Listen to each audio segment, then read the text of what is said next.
On today's Daily KHL update, Dynamo Minsk continues to march towards the playoffs.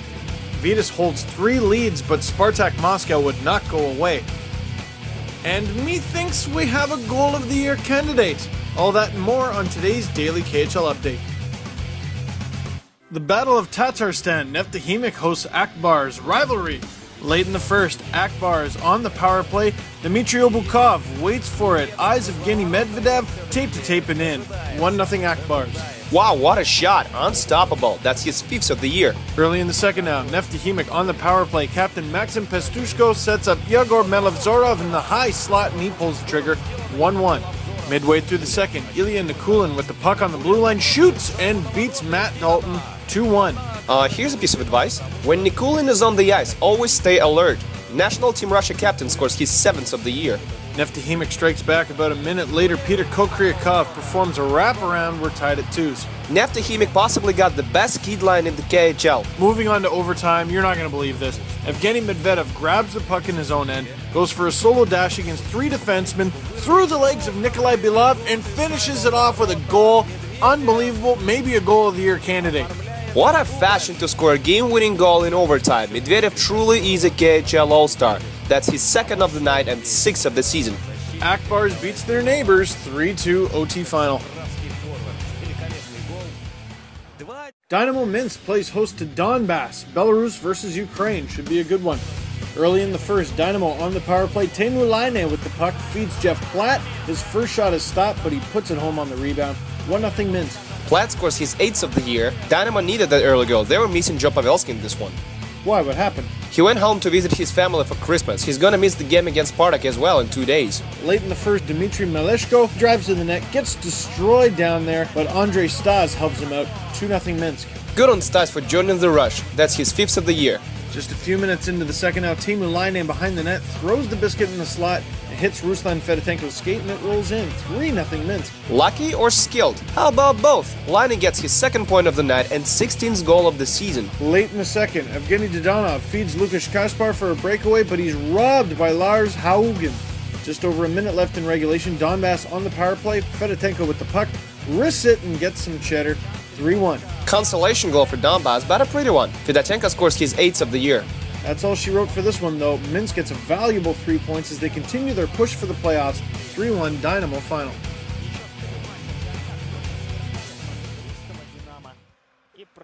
It's cold and festive in Chekhov as Vityaz hosts Spartak Moscow. Don't you love it? Absolutely. We finally got snow in Toronto, too. I'm quite pleased with that.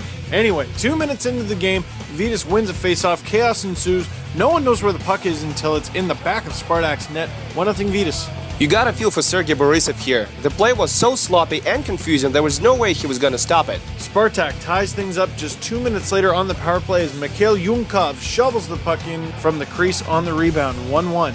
Yunkov with his 5th of the season. I would like to remind everybody that Vityaz is missing their starting goalie Ivan Kasutin due to an injury. Midway through the second now, Evgeny Timkin drives the puck hard to the net, loses his balance, but Alexei Bodyukov is there to complete the play. 2-1 Vityaz. Vityaz scores a gritty goal. How fitting. Bodyukov with his 8th of the year.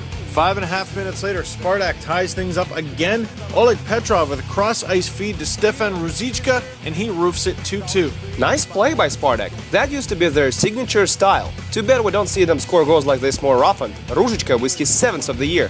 First minute of the third, Vityaz on the power play. Alex Korolyuk with the puck, looking for a pass, hits Radovojevic's skate, and the puck banks in. 3-2 Vityaz. And just like that, Korolyuk scores his 14th goal of the season. 5 minutes later, Spartak levels with Vityaz again. This time it's Denis Bodrov with a cannon shot from open ice. We're tied at 3s. He's a hard-hitting defenseman and a hard-shooting defenseman as well. No scoring after that, so we go to the shootout. Mikhail Zhukov shoots for Spartak, leisurely strolls in and scores. Spartak swapped Borisov for Alexei Yakhin for the shootout, and he stops Joshua Hennessy. Branko Radovojevich with a chance to finish the game. Off the crossbar, unlucky. Korolyuk has a chance to score here or it's over. He just misses the net. Heartbroken Vityaz had the lead 3 times in this one, but walks away with just 1 point. Spartak gets the victory, 4-3 shootout final. Severstal faces off at home against Riga. Late in the first, Geertz Ankipins has the puck down the wing, shoots, deflects off a defenseman's stick, and beats Vasily Koshichkin glove side. 1-0 Riga. Ankipan scores his first of the season. Had a little bit of luck on this one too. Severstal ties things up less than 2 minutes later as Denis Kazyanov scores on his stomach. 1-1. Kazyanov gets his 9th of the season, but only because Gennady Stolarov, number 71, pointed it out to the ref. That shows you how much of a great teammate he is. Well done indeed, sir. Midway through the second, Riga on the power play. Alex Nijivi sets up Kristap Sotniks for a shot and he scores. 2-1 Dynamo. Sotniks gets his 3rd of the season. Late in the third now, Alex Nijivi forces a turnover in the neutral zone breakaway, goes behind the net, falls down, still manages to get the pass to Andrus Jerinc, and he scores. 3-1 Riga. Nice. What an effort by Alex Nijivi, who gets his 2nd point of the night. And good on Jerinc for not spoiling this great play. He scores his 7th of the year. Just a few minutes later, Vadim Shipachov sets up Denis Kazyanov in front and he scores. 3-2. We got a hockey game.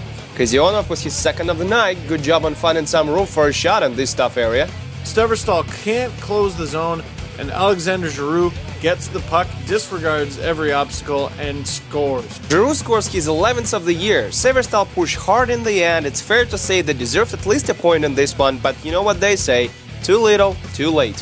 Riga gets 3 points on the road, but they're going to need a few more to make these playoffs.